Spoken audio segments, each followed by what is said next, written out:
गर्मी में एसी में रहने वाली शहरी देवरानी को मिला गांव में सुकून। मई की चिलचिलाती गर्मी में इशिता अपने पति और दोनों बच्चों के साथ कमरे में सो रही होती है।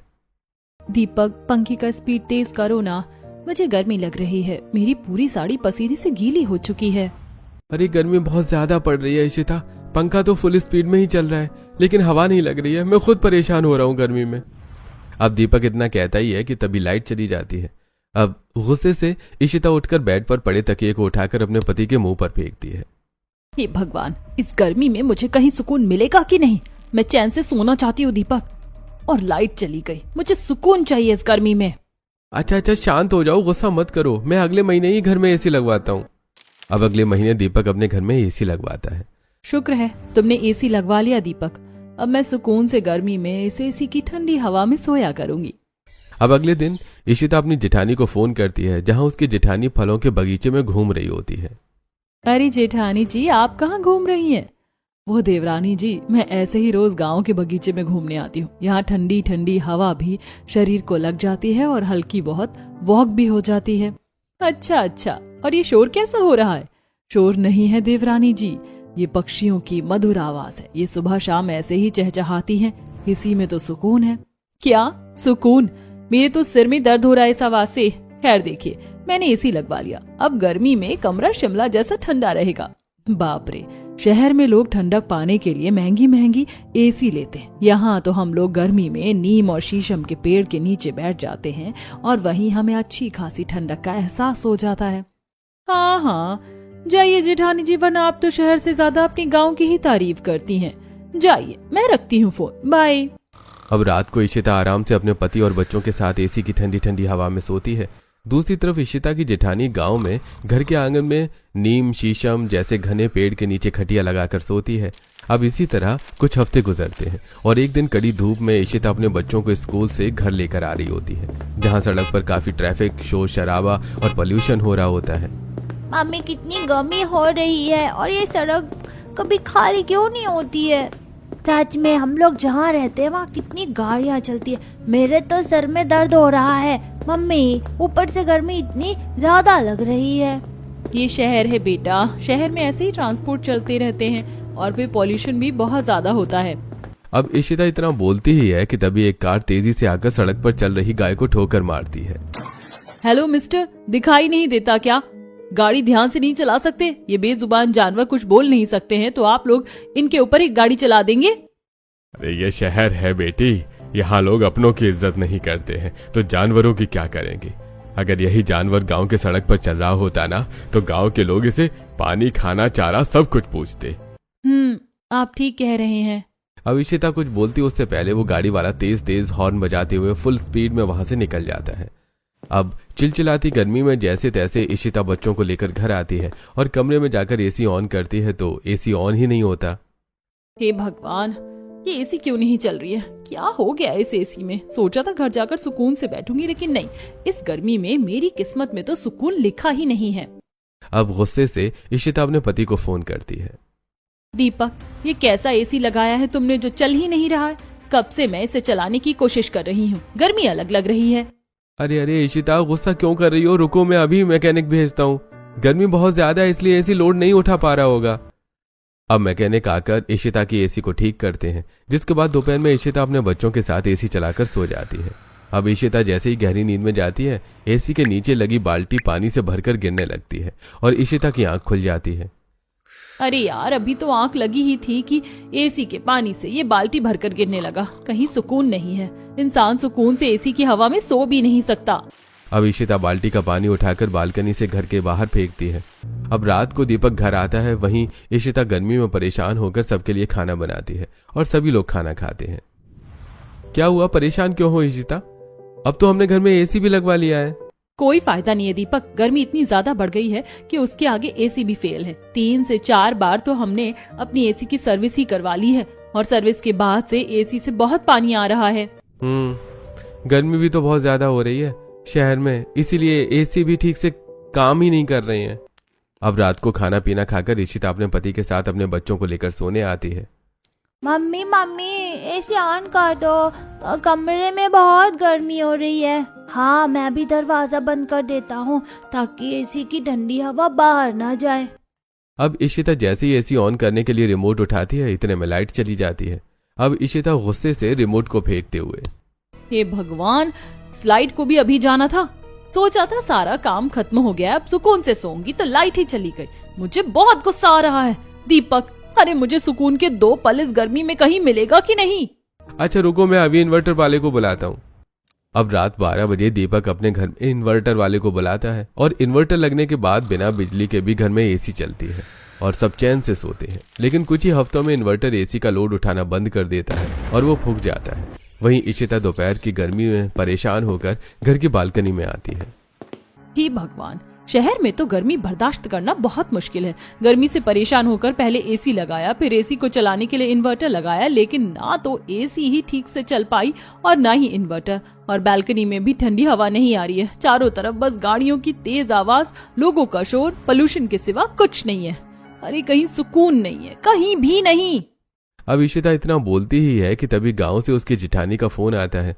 इशिता फोन उठाती है तो देखती है कि उसकी जिठानी घर के आंगन में पेड़ के नीचे बैठकर रसीले आम और लीची खा रही है। अरे क्या हो गया देवरानी जी, बहुत परेशान लग रही हो। माथे से भी टप टप पसीना चू रहा है। आपके तो चेहरे का सुकून ही उड़ा हुआ है। क्या हुआ बताइए। क्या बताऊं जेठानी जी, इस गर्मी ने तो मेरी जिंदगी से सुकून ही छीन लिया। और इस गर्मी में ना तो एसी काम कर रहा है ना ही इन्वर्टर। परेशान होकर बालकनी में आई थी सुकून से बैठने के लिए, लेकिन यहाँ भी सुकून नहीं है। वैसे इतनी गर्मी में आपका चेहरा इतना ग्लो कैसे कर रहा है? आप मुझे हर बार फ्रेश और ताजी नजर आती है। इतना सुकून आपको मिलता कैसे है इस गर्मी में जेठानी जी? देवरानी जी, गर्मी किसको नहीं लगती, लेकिन गांव में प्राकृतिक की ठंडी हवा हम लोगों को गर्मी का एहसास ही नहीं होने देती। और ये चेहरे की ताजगी, ये ताजगी तो बगीचे के ताजे ताजे फल खाने से आते हैं। देवरानी जी, वैसे आप लोग भी कोई पेड़ पौधा क्यों नहीं लगा लेती हैं घर के बाहर, जिससे ठंडी ठंडी हवा बालकनी में आए? जेठानी जी, ये गांव नहीं है, शहर है। यहाँ बिना परमिशन के हम सड़क पर कुछ नहीं लगा सकते, क्योंकि सड़क सरकार की है, हमारी नहीं। छत पर कुछ पौधे लगा भी रखे हैं तो गर्मी से वो भी मर गए हैं। बाप रे, आपकी बातों से तो ऐसा लग रहा है कि सच में आपकी जिंदगी में सुकून नहीं है। मेरी बात मानिए तो आप शहर छोड़कर गांव आ जाइए। रहने दो जेठानी जी, मैं यही ठीक हूँ। अब मैं फोन रखती हूँ। अब इसी तरह एक दिन इशिता के बच्चे गर्मी से परेशान होकर, मम्मी बहुत गर्मी लग रही है, कमरे का एसी भी नहीं चल रहा है और फ्रिज में भी कुछ खाने को नहीं है। हमें कुछ ठंडा खाने का मन कर रहा है। हाँ मम्मी, कुछ ठंडा ठंडा खाने को दो ना। मन तो मेरा भी कर रहा है। चलो सुपरमार्केट चलते, वहाँ से कुछ गर्मी के सीजन के ठंडे फल लेकर आते हैं। अब इशिता अपने बच्चों को लेकर मॉल में आती है और मॉल में पैकिंग वाले फ्रूट्स खरीदती है। अरे ये आम और लीची की पैकिंग देखकर तो मुझे ये बिल्कुल भी फ्रेश नहीं लग रहे हैं। अरे मैडम, इतना क्या घूर रही हो आप? इस फ्रूट के पैकेट को ले जाओ। ये मॉल है, मॉल, यहाँ पर सब कुछ ताजा और फ्रेश ही मिलता है। अच्छा, पर देखने में तो ये कहीं से भी फ्रेश नहीं लग रहा है। पर ठीक है, कर दो आप इसे पैक। हम शहर वालों के पास वैसे भी इस मॉल के सिवा और कोई ऑप्शन होते ही कहाँ हैं।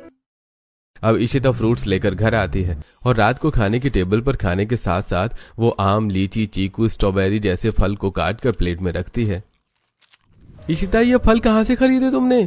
ये फल तो जरा भी मीठा नहीं है और साथ ही देखो ये लाल लाल कलर भी निकल रहा है इसके अंदर से।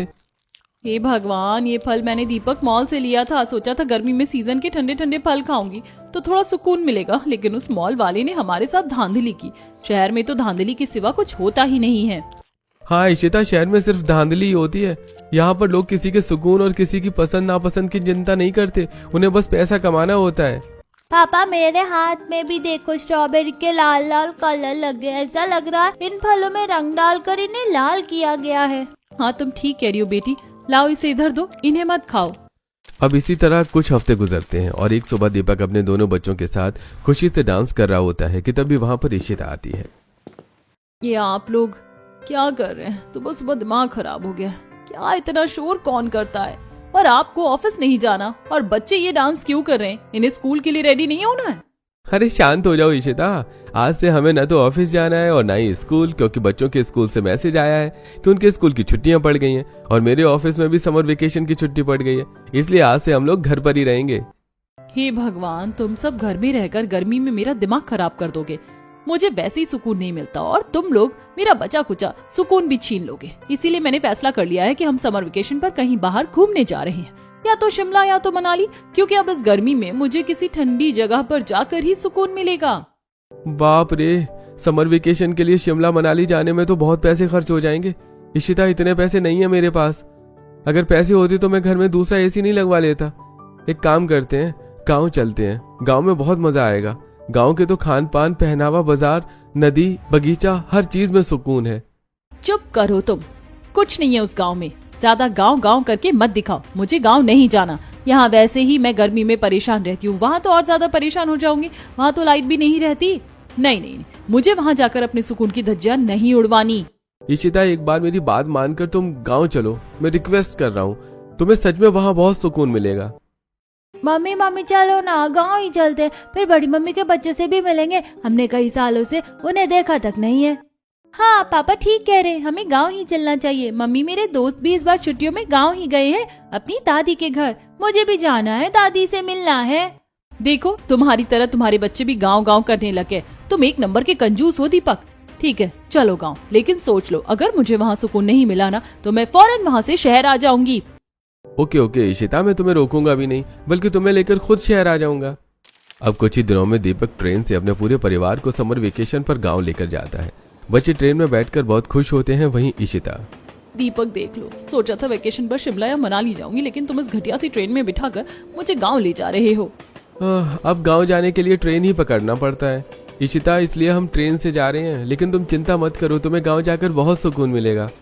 अब 10 से 12 घंटे का सफर तय करके दीपक अपने पूरे परिवार के साथ अपने गांव पहुंचता है, जहां उसकी माँ, भैया, भाभी सभी स्वागत में खड़े होते हैं। आ गया मेरा बेटा, इतने सालों बाद शहर से गांव अपनी माँ से मिलने। आजा, मैं तुझे अपने सीने से लगा लूं। अरे मेरी पोता पोती कितने बड़े हो गए हैं। आप लोगों को देखकर मुझे बहुत खुशी हो रही है। मुझे भी। आज से हम सब साथ में खेलेंगे। ठीक है। चलिए देवरानी जी, घर के अंदर चलिए। अब आरोही सबको घर के अंदर लेकर आती है और फिर मटके से ठंडा ठंडा पानी निकालकर सबको पानी पीने को देती है। अरे जेठानी जी, आप हमें मटके का पानी दे रही हो, उसमें मिट्टी तो नहीं घुली हुई ना? अरे नहीं नहीं देवरानी जी, मटके के पानी में कोई मिट्टी नहीं है। आप पीकर देखिए, नदी का शीतल पानी है। अब इशिता पानी पीती है और उसे पानी का स्वाद काफी अच्छा लगता है। पानी का स्वाद तो सच में काफी अच्छा है और एक अच्छी सी खुशबू भी आ रही है पानी में से। हाँ बहू, वो मिट्टी की सौंधी सौंधी खुशबू होगी। चल बहू, अब सबका खाना लगा दे, सबको भूख लगी होगी। अब फटाफट आरोही चूल्हा जलाकर दाल भात, 2 से 3 तरह की तरकारी, पापड़, तिलोरी तलकर तैयार कर लेती है और सभी को थाली में आरोही दाल भात, 2 से 3 तरह की तरकारी, पापड़, तिलोरी, 2 से 3 तरह के अचार, गाय का देसी घी परोस कर देती है। ये क्या जेठानी जी, हम शहर से गांव आए हैं और आप हमें सिंपल दाल भात खाने को दे रही हो? आपने कुछ शाही खाना नहीं बनाया? अरे इशिता, तुम भाभी के हाथ का ये खाना खाकर तो देखो। गांव के दाल भात और ये 2 से 3 तरह की तरकारी, पापड़, तिलोरी, अचार, देसी घी में जो स्वाद है ना, वो स्वाद तुम्हें शाही खाने में कभी नहीं मिलेगा। तुम खाकर देखो, तुम्हें बहुत सुकून मिलेगा। देवर जी बिल्कुल ठीक कह रहे हैं। अब इशिता खाना खाती है और खाना खाते खाते इशिता को खाना इतना स्वादिष्ट लगता है कि वो फटाफट सारा खाना चट कर जाती है। फिर अपनी उंगलियों को चाटते हुए कहती है, सच में इस खाने में तो बहुत सुकून है। कितना स्वादिष्ट खाना है। जेठानी जी, मुझे थोड़ा और दाल चावल और ये कदीमा की तरकारी और ये आम का, गाजर का अचार देना, साथ में थोड़ा सा घी भी चाहिए मुझे। हाँ बहू, क्यों नहीं। बड़ी बहू जल्दी से दो छोटी बहू को खाना। छोटी बहू बहुत भुखाई हुई है। अब सभी के खाना खाने के बाद सुजाता सबको गिलास में ठंडा ठंडा आम पन्ना पीने को देती है। दादी दादी, आम पन्ना तो बहुत स्वादिष्ट है। हाँ दादी, मुझे एक गिलास और चाहिए। माँ जी, सच में ये आम पन्ना तो बहुत स्वादिष्ट है। शहर में तो ऐसे ठंडा कोल्ड ड्रिंक पीने के बाद भी हमें सुकून नहीं मिलता जितना सुकून इस आम पन्ना को पीकर मिल रहा है। अब कुछ देर के बाद इशिता, जेठानी जी, आप लोगों ने तो मुझे इतना सारा खाना खिला दिया कि अब मुझे दाल भात का नशा हो रहा है। मुझे नींद आ रही है बहुत तेज, पर मैं सोऊं कहाँ? घर में तो लाइट ही नहीं है। अरे देवरानी जी, आप लाइट की चिंता मत कीजिए। हमारे गांव में बिना लाइट के भी लोग ठंडी ठंडी हवा में ही सोते हैं। आप मेरे साथ बाहर आइए। अब आरोही अपनी देवरानी को बाहर लेकर आती है और बाहर आंगन में शीशम, नीम, बेल के पेड़ के नीचे खटिया लगाती है। लीजिए देवरानी जी, लग गया आपका बिस्तर। अब आप आराम से इस घने पेड़ की ठंडी छांव के नीचे सोइए। आपको यहाँ गर्मी का एहसास भी नहीं होगा और नींद भी काफी अच्छी आएगी। अरे जेठानी जी, आप तो मोस्टली मुझे यहीं से वीडियो कॉल करती थी ना। हाँ बहू, ठीक कह रही है तू, तेरी जेठानी यहीं से तुझे वीडियो कॉल करती थी। चल अब तू आराम कर ले। अब इशिता जैसी खटिया पर लेटती है उसे गहरी नींद आ जाती है। अब सोते सोते दोपहर से शाम हो जाती है। तब सुजाता अपनी बहू को उठाते हुए कहती है, छोटी बहू अब उठ भी जा, दोपहर से शाम हो गई है। अब इशिता उठकर बैठती है। अरे सॉरी मम्मी जी, मैं कुछ ज्यादा ही सो गई। वैसे सच कहूँ तो कई दिनों बाद मैं सुकून से सो पाई हूँ। ऐसी नींद तो मुझे शहर में एसी के नीचे भी नहीं आती थी। चलिए देवरानी जी, अगर आपकी नींद पूरी हो गई है तो चलिए फलों के बगीचे में चलते हैं। शाम को बगीचे का माहौल काफी सुनहरा रहता है। अब इशिता अपने दोनों बच्चों को लेकर अपनी जेठानी के साथ फलों के बगीचे की ओर जाती है कि तभी गांव की औरतें इशिता को पहली बार देखकर, अरे ये तो सुजाता की छोटी बहू है ना। बहू कैसी हो तुम, बड़े दिनों बाद देखा तुम्हें गांव में। नमस्ते नमस्ते जी, मैं ठीक हूँ। बहू तुझे पहली बार गांव में तब देखा था जब तू शादी करके आई थी, फिर तो तू शहरी चली गई थी। वैसे बहुत सुंदर है तू। जी थैंक यू सो मच। आप लोग भी सच में बहुत क्यूट और इनोसेंट हैं। क्या कह रही है तेरी देवरानी? जी ये कह रही है आप दोनों भी बहुत मासूम और प्यारे हैं। आरोही इतना बोलती है कि इतने में नगमा और सुषमा इशिता के हाथ में पैसे थमाने लगती हैं। अरे आप ये क्या कर रही हैं? आप मुझे पैसे क्यों दे रहे हैं? रख लो बहू, ये तुम्हारा ही है। अब नगमा और सुषमा वहां से चली जाती हैं। जेठानी जी, ये पैसे क्यों दिए इन्होंने मुझे? देवरानी जी, हमारे यहाँ किसी की बहू को खाली हाथ नहीं देखते, इसीलिए इन्होंने आपके हाथ में शगुन के पैसे दिए हैं। अब ये सुनकर इशिता को काफी अपनापन महसूस होता है। अब इशिता अपनी जेठानी के साथ फलों के बगीचे में जाती है जहां आम, लीची, चीकू जैसे रसीले फल लटक रहे होते हैं। बाप रे जेठानी जी, इन बगीचों में तो काफी रसीले और ताजे फल लगे हुए हैं। ये सब अपना ही है ना? सब अपना ही है देवरानी जी। पापा जी और तुम्हारे जेठ ने कड़ी मेहनत करके ये फलों का बगीचा खड़ा किया है। वैसे देवरानी जी, आप कभी झूले पर झूली हैं? नहीं जेठानी जी, शहर में कहाँ है झूले, और पार्क वगैरह में जो छोटे मोटे झूले होते हैं वो तो सिर्फ बच्चों के लिए होते हैं, हम औरतों के लिए नहीं। अच्छा, शहर में होता होगा ऐसा देवरानी जी। गांव की औरतें तो आज भी फलों के पेड़ में रस्सा बांधकर झूला झूलती हैं। चलिए मैं आपको भी झूला झुलाती हूँ। अब आरोही अपने देवरानी को पेड़ में लगे झूले पर बिठाकर झूला झुलाती है। अब जब झूलते वक्त ठंडी ठंडी हवा इशिता के चेहरे पर लगती है तो इशिता काफी खुश होती है। कैसा लग रहा है झूला झूल के देवरानी जी? बहुत सुकून मिल रहा है जेठानी जी। ये ठंडी ठंडी हवा जब मेरे चेहरे को छू कर जा रही है तो पूरा मन शांत हो रहा है। रुकिए, मैं अपने बच्चों को भी झूला झुलाती हूँ। अब इशिता झूले से उतरकर अपने बच्चों को भी झूला झुलाती है। मम्मी मम्मी बहुत मजा आ रहा है। देवरानी जी, आप थक गई होंगी। चलिए फलों के बाग से मीठे मीठे रसीली लीची और कच्चे पक्के आम तोड़कर खाते हैं। अब आरोही आम, लीची तोड़कर अपनी देवरानी के हाथ में देती है। अब इशिता फलों को खाकर, जेठानी जी, गर्मी के ये फल तो काफी रसीले हैं, स्वाद भी भरपूर है, इसके अंदर जरा भी मिलावट नहीं है। आपको पता है जेठानी जी, अगर यही फल मैं शहर के मॉल में जाकर खरीदती ना तो वो लोग मुझे स्टॉक का माल देते हैं, सड़ा गला, और पैसे देने के बाद भी हम ताजा फल नहीं खा पाते। बाप रे बाप, बड़े घटिया लोग हैं। इससे तो अच्छा हमारा गांव है। यहाँ तो जब मर्जी तब लोग मीठे रसीले ताजा फल तोड़कर अपने बगीचे से ही खा लेते हैं। अब इशिता उन स्वादिष्ट फलों को अपने बच्चों को भी खाने को देती है। बच्चे भी फल खाकर बहुत खुश होते हैं। बहुत सुकून है इस बगीचे में जेठानी जी, सच में मजा आ गया। अच्छा चलिए देवरानी, शाम बहुत ज्यादा हो गई, अब बाजार से 2-3 तरह के साग को खरीद कर घर चलते हैं। अब इशिता अपनी जेठानी के साथ बच्चों को लेकर बाजार आती है। देवरानी जी, आपको कौन कौन से साग खाने पसंद है बताइए, मैं वही खरीद लेती हूँ। जेठानी जी, मुझे तो पालक के सिवा किसी दूसरे साग के बारे में पता ही नहीं है, इसीलिए आप अपनी मर्जी से ही खरीद लीजिए साग। अब आरोही कई तरह के साग को खरीदती है। वैसे जेठानी जी, यहाँ के बाजार में काफी सुकून है, लोग शांति से अपना सामान खरीद रहे हैं। वहीं शहर में आपको पता है कई औरतें बाजार में ठीक से खड़ी होकर सब्जियां भी नहीं खरीद पाती, क्योंकि बाजार में सब्जी वालों से ज्यादा तो लोग बाइक, स्कूटी, साइकिल, कार लेकर आना जाना शुरू कर देते हैं। अच्छा, शहर में ऐसा होता है, लेकिन गांव में ऐसा नहीं है। गांव में जब बाजार लगता है तो गाड़ी घोड़े वाले खुद अपना रास्ता बदल लेते हैं। अच्छा चलिए, मैं आपको गांव के बाजार का मशहूर आलू चॉप, मुरमुरे, कचरी और झिल्ली खिलाती हूँ। मैं अभी खाऊंगा बड़ी मम्मी। मैं अभी खाऊंगी बड़ी मम्मी। अब आरोही अपनी देवरानी और उनके बच्चे को बाजार से आलू चिप्स, मुरमुरे, प्याज की कचरी और झिल्ली खिलाती है। जेठानी जी ये तो सच में बहुत स्वादिष्ट है, इसके आगे तो शहर के सैंडविच, पिज्जा, नूडल, पास्ता सब फेल है। हाँ सही कहा, रुकिए माँ जी के लिए भी पैक करवा लेती हूँ, उन्हें भी बाजार के झिल्ली कचरी खाना बहुत पसंद है। अब आरोही अपनी देवरानी और उनके बच्चों को लेकर घर आती है। माँ जी देखिए, मैं आपके लिए आपका मनपसंद झिल्ली कचरी लेकर आई हूँ बाजार से, खा लीजिए, तब तक मैं खाना बना लेती हूँ। जेठानी जी चलिए मैं भी आपकी मदद करवा देती हूँ। तुमसे हो तो जाएगा ना इशिता? हाँ हाँ मैं कर लूंगी दीपक, बाकी जेठानी जी बता देंगी। अब इशिता गांव में चूल्हे के पास बैठकर अपनी जेठानी के साथ रात का खाना बनाती है। अब सभी लोग रात का खाना खाते हैं और फिर खाना खाने के बाद घर के पुरुष घर के आंगन में खटिया लगाकर सोते हैं और औरतें बच्चों को लेकर छत पर सोती हैं। जेठानी जी मुझे तो नींद ही नहीं आ रही है, क्योंकि रात में मुझे टीवी सीरियल्स देखकर सोने की ही आदत है। वैसे मैं स्प्लिट्सविला बहुत देखती हूँ। यह कौन सा नाटक है देवरानी जी?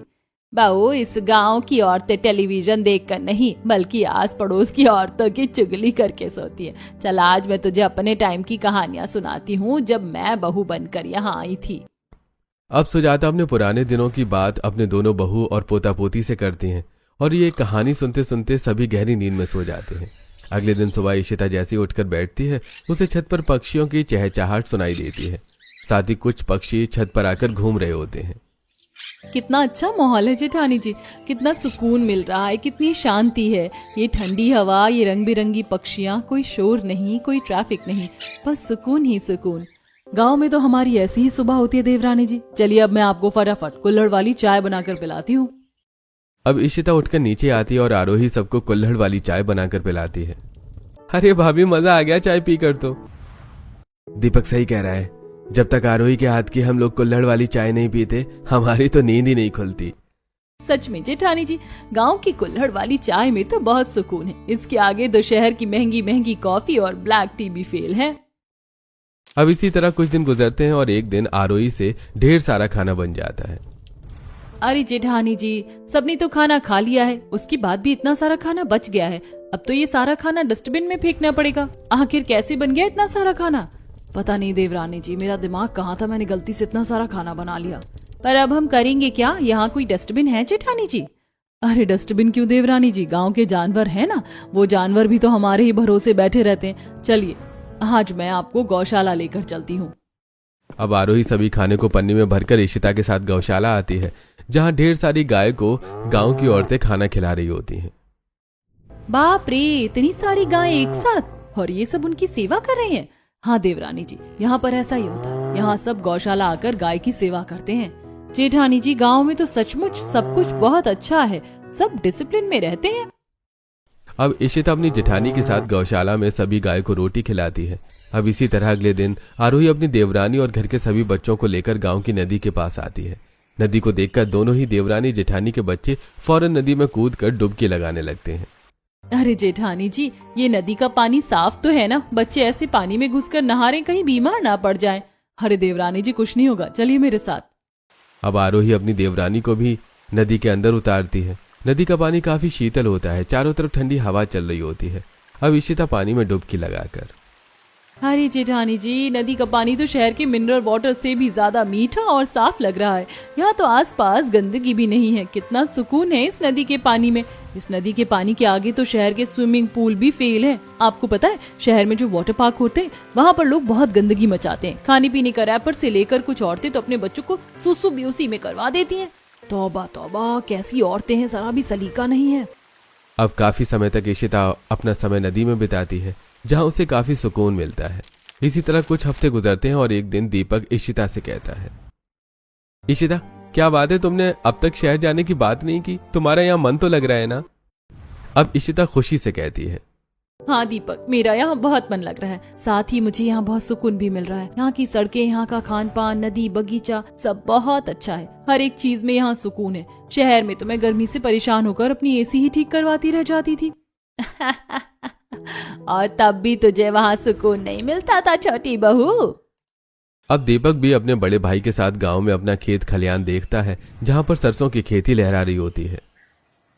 भैया आपको याद है जब हम छोटे थे तो हम दोनों मिलकर बैल की सहायता से खेत की जुताई करते थे।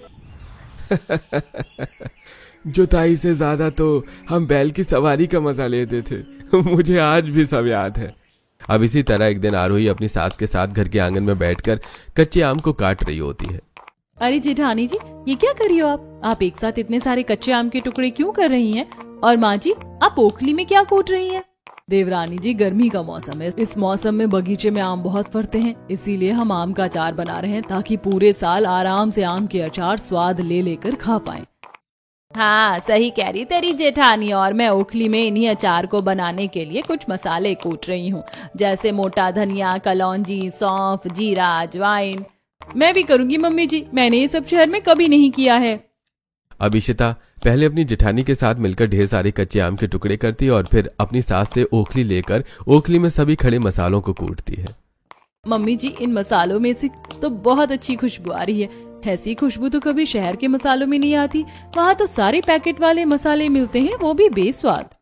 बस बस देवरानी जी, ओखली से थोड़ी दूरी बना कर ही रखना। ये मसाले की खुशबू जितनी अच्छी होती है ना, उतनी भयानक भी। अगर थोड़ा सा टुकड़ा भी नाक में चला गया तो आप छींक छींक कर बेहाल हो जाओगी। अब मसाला कूटने के बाद इशिता अपनी जेठानी के साथ मिलकर आम का अचार बनाती है, फिर उसे छत पर सुखाती है। जेठानी जी, सच कहूँ तो मेरे मुंह में तो अभी ही इन अचार को देखकर पानी आ रहा है। मन कर रहा है एक मसाला लगा हुआ कच्चा आम उठाकर खा लूं। कोई बात नहीं देवरानी जी, अगर आपका मन है तो एक टुकड़ा लेकर खा लीजिए। अब इसी तरह कुछ दिन गुजरते हैं और अब इशिता गांव में गुमसुम और मायूस होकर घूमने लगती है। क्या हुआ छोटी बहू, किस बात की चिंता सता रही है तुझे? मैं देख रही हूँ तू कुछ दिनों से बड़ी गुमसुम है। हाँ देवरानी जी, क्या हुआ बताइए ना, मैं भी आपको काफी गुमसुम देख रही हूँ। अच्छा, मेरी पत्नी मायूस है और मुझे ही नहीं पता। क्या हुआ इशिता, सब ठीक तो है ना? अब इशिता मायूस होकर कहती है, कुछ नहीं, बच्चों की छुट्टियां खत्म होने वाली हैं और अब हमें गांव का सुकून छोड़कर शहर जाना होगा। पहले तो मैं गांव आने के लिए 10 बार सोच रही थी, लेकिन अब गांव से जाने के लिए मुझे 10 बार सोचना पड़ रहा है कि मैं जाऊं या ना जाऊं। वैसे मन तो बिल्कुल नहीं है गांव का सुकून छोड़कर शहर जाने का। मैंने तो कहा था इशिता, असली सुकून गांव में ही है। अब इसी तरह एक दिन इशिता की जेठानी घर के आंगन में सूती साड़ी को बिछाकर उसके ऊपर पक्के रंगों से डिजाइन बना रही होती है। वाह जेठानी जी, क्या कारीगरी कर रही हैं आप सूती कपड़े पर। ये तो बहुत खूबसूरत लग रही है। आपको ये सब भी आता है? हाँ देवरानी जी, मुझे बचपन से मिथिला पेंटिंग करने का शौक है। कॉलेज और स्कूल में तो मुझे मिथिला पेंटिंग बनाने पर अवार्ड भी मिला है, लेकिन फिर शादी हो गई और अब मैं अपने उस पुराने शौक को सूती साड़ी पर बनाकर ही पूरा करती हूँ। आइए मेरे पास, मैं आपको भी सिखाती हूँ। अब आरोही अपनी देवरानी के हाथ में स्याही से भरा हुआ कलम देती है। देखो देवरानी जी, आपको ऐसे मोर के छाप और नृत्य करती हुई औरतें बनानी है साड़ी पर। अब इशिता बड़े प्यार से सूती साड़ी पर मिथिला पेंटिंग करती है। जेठानी जी, कितना सुकून मिल रहा है साड़ी को अपने हिसाब से डिजाइन करके। अब धीरे धीरे बच्चों की छुट्टियां खत्म हो जाती हैं और अब समय गांव से अलविदा लेने का आता है, जहां इशिता की आंखें नम होती हैं। बहू, ऐसे उदास क्यों है? माँ जी, आप लोगों को छोड़कर बिल्कुल भी यहाँ से जाने का मन नहीं कर रहा है। यहाँ जो सुकून मुझे मिला है ना, उस सुकून के लिए मैं शहर में तरसती थी। तो क्या हो गया देवरानी जी, ये सुकून तो यहाँ पर हमेशा ही रहेगा। आप फिर आ जाना जब भी मन परेशान हो। हाँ बहू, हम तेरे स्वागत में हमेशा तैयार रहेंगे। तू आ जाना जब तेरा मन हो। हाँ देख लो इशिता, एक बार तुम यहाँ आने से पहले दुखी हो रही थी और अब यहाँ से जाते वक्त दुखी हो रही हो। तुम ठीक कह रहे हो दीपक। मम्मी जी, जेठानी जी, आप भी मेरे साथ चलिए ना शहर। माफ कर बहू, तू तो खुद शहर में सुकून के लिए तरसती और हमें वहां ले जाना चाहती है। नहीं नहीं, तुझे जब सुकून की जरूरत हो तो तू ही गांव आ जाना, हम यही ठीक है। अब सुजाता की सास और जेठानी इशिता के हाथ में उसकी सभी मनपसंद की चीज देती है। ये लो देवरानी जी, आम का अचार आपको बहुत पसंद है ना, और ये सूती साड़ी लेती जाओ जिस पर हम दोनों ने मिलकर पेंटिंग किया था। आप लोग सच में बहुत अच्छे हैं। अब मैं ऐसे ही हर गर्मी की छुट्टी में आप लोगों से मिलने आया करूंगी। अब इशिता अपने पति और बच्चों के साथ अपने सास ससुर का आशीर्वाद लेती है और गांव से शहर के लिए रवाना हो जाती है। अब शहर में आकर इशिता अपने घर की बालकनी में खड़ी होती है, जहां वही शोर शराबा और पोल्यूशन फैला होता है। लो दीपक, आ गए हम गांव का सुकून छोड़कर शहर में परेशान होने। सही कहा तुमने इशिता, पर कोई बात नहीं, अब हम ऐसे ही अपने मन को सुकून देने के लिए गांव जाते रहा करेंगे। अब इन गर्मियों की छुट्टी के बाद इशिता को भी गांव अच्छा लगने लगता है और अब वो भी हर गर्मी की छुट्टी में गांव जाकर समय बिताती है।